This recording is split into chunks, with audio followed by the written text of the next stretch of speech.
Hola muchachos, bienvenidos a un nuevo video para el canal. Este es el primer video que vamos a realizar sobre una serie de Python, donde tocaremos algunos temas intermedios / avanzados.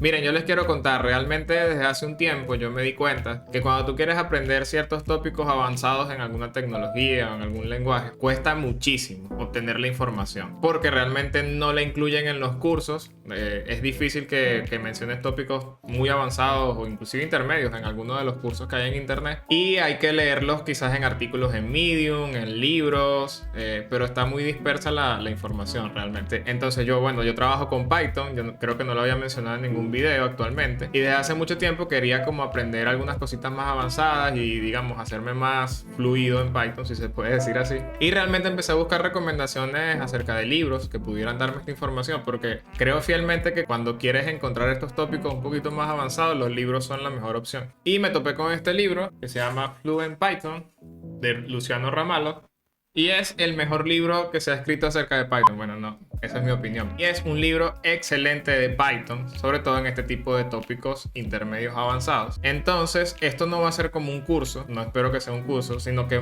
va a ser como mostrar mi proceso de leer el libro, estudiarlo. Yo espero hacerlo como una especie de guía que yo me estoy haciendo a mí mismo para aprender estos temas por capítulos, y luego lo comparto y lo grabo para reforzar mi conocimiento, y así podemos aprender todos juntos al mismo tiempo. Hay algunos capítulos que son muy largos, entonces probablemente se tengan que dividir en varios videos. Vamos a ver.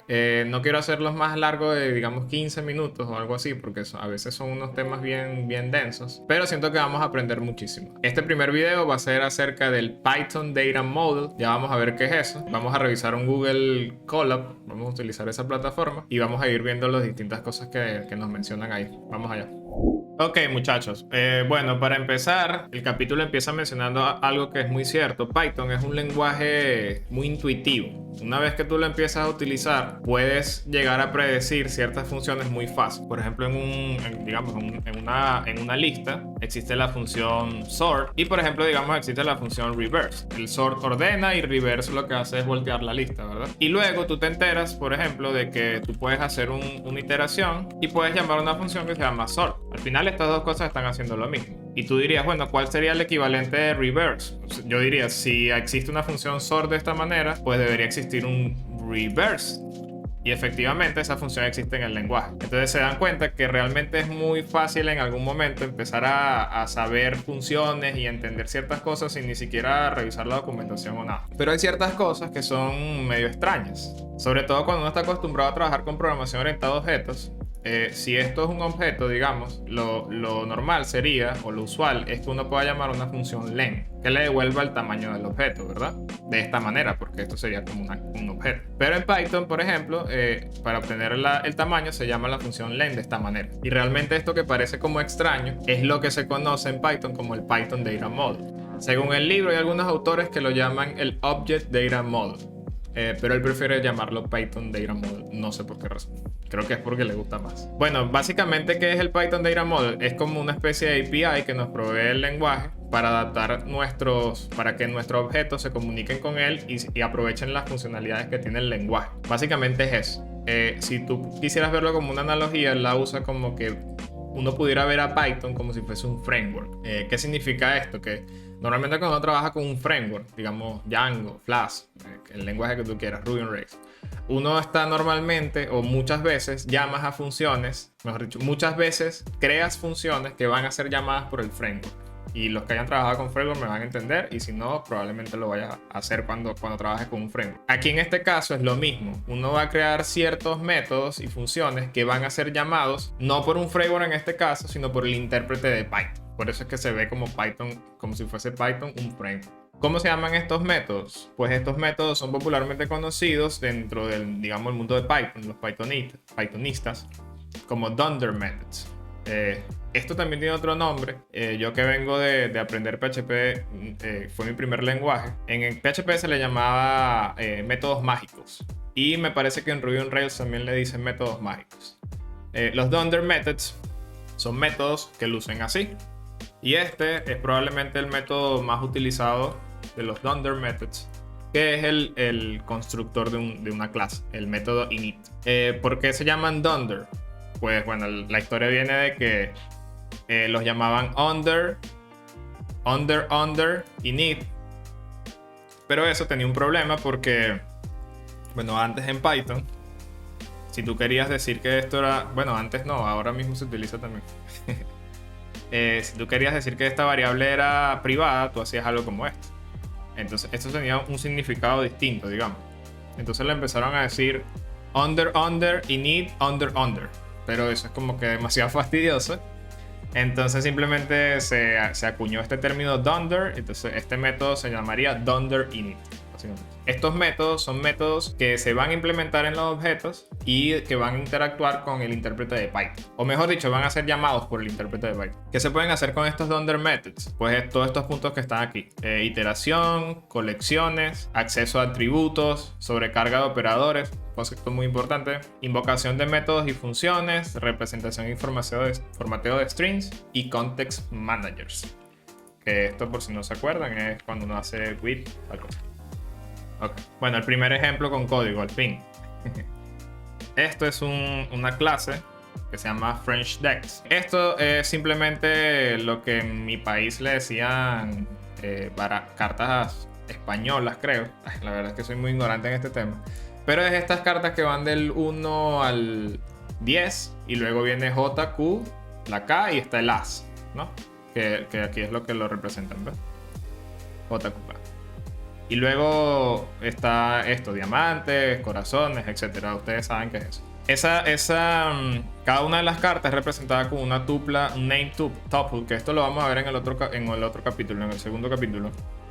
Súper interesante, pero esto es básicamente una tupla con nombre. Y luego la clase French Deck, básicamente, se inicializa con este dunder method. Y tenemos el atributo cards, que simplemente va a ser todas las cartas de la baraja. O sea, nuestra clase French Deck va a representar la carta de la baraja. Mejor dicho, la baraja. Ahora, entonces aquí implementamos nuestro primer dunder methods que va a ser importante. Es el dunder len. ¿Qué significa dunder len? Pues va a representar el tamaño de nuestro objeto. ¿Cuántos registros tiene nuestro objeto, básicamente? Y fíjense que en este caso, pues reutilizamos el mismo len del lenguaje.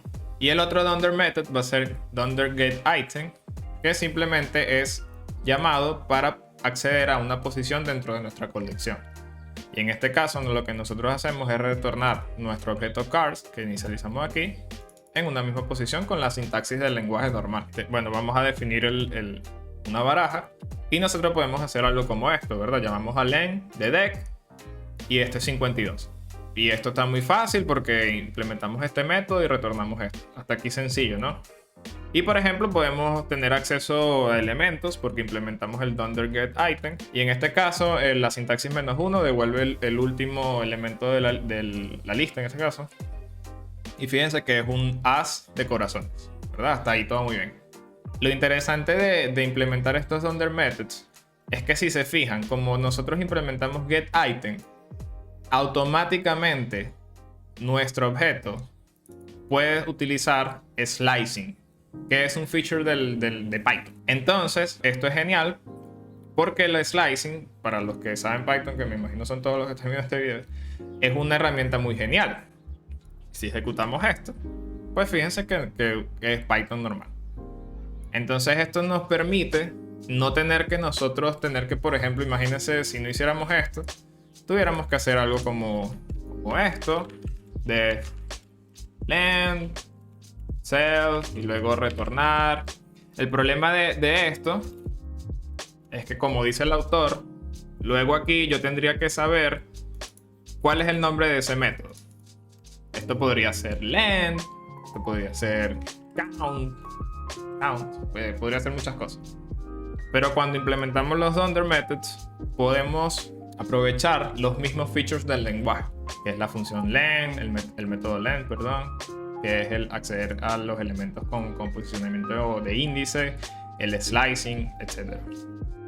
Inclusive podríamos hacer algo como esto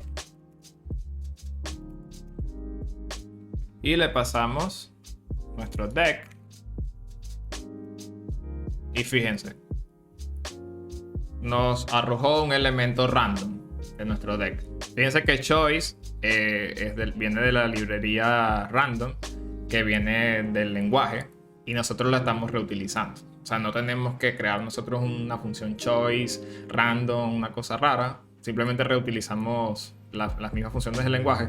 Y esto es posible porque implementamos el DunderGetItem. Esto es llamado por el intérprete de Python. Muy importante eso. Ahora, estos métodos no deberían ser llamados muchas veces dentro de nuestro código. Digo explícitamente, porque a menos que estés haciendo lo que llaman metaprogramming. Normalmente no deberías llamar estos métodos porque estos métodos deberían ser llamados por el intérprete de Python. Normalmente el que más se llama es, digamos, el init. Ese es el que normalmente más se llama explícitamente. Las veces te vas a encontrar haciendo algo como object, init.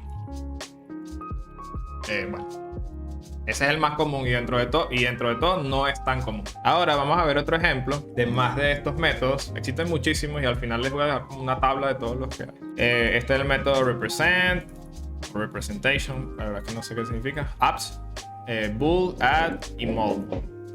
Básicamente, por ejemplo, el apps, que lo vemos aquí. Vamos a ejecutar esto.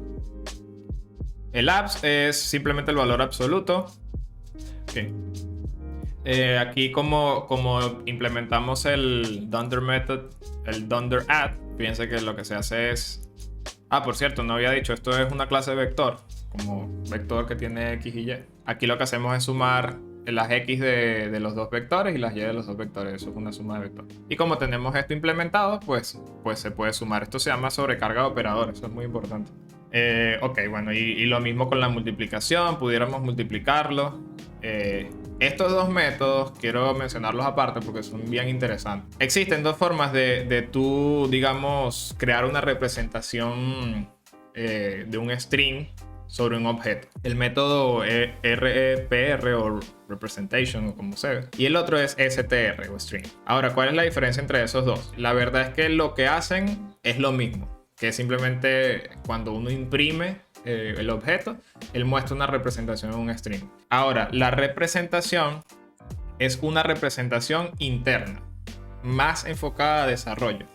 Es como tú quieres ver ese objeto en una terminal cuando estás debugueando, logueando, etc.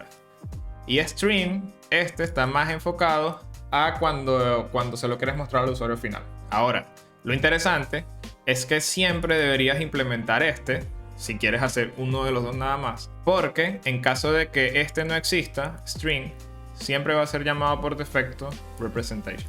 Este es el que se llama por defecto así. Entonces, bueno, si tienes que escoger entre uno de los dos, lo ideal es escoger representation. Normalmente representation se hace algo como esto.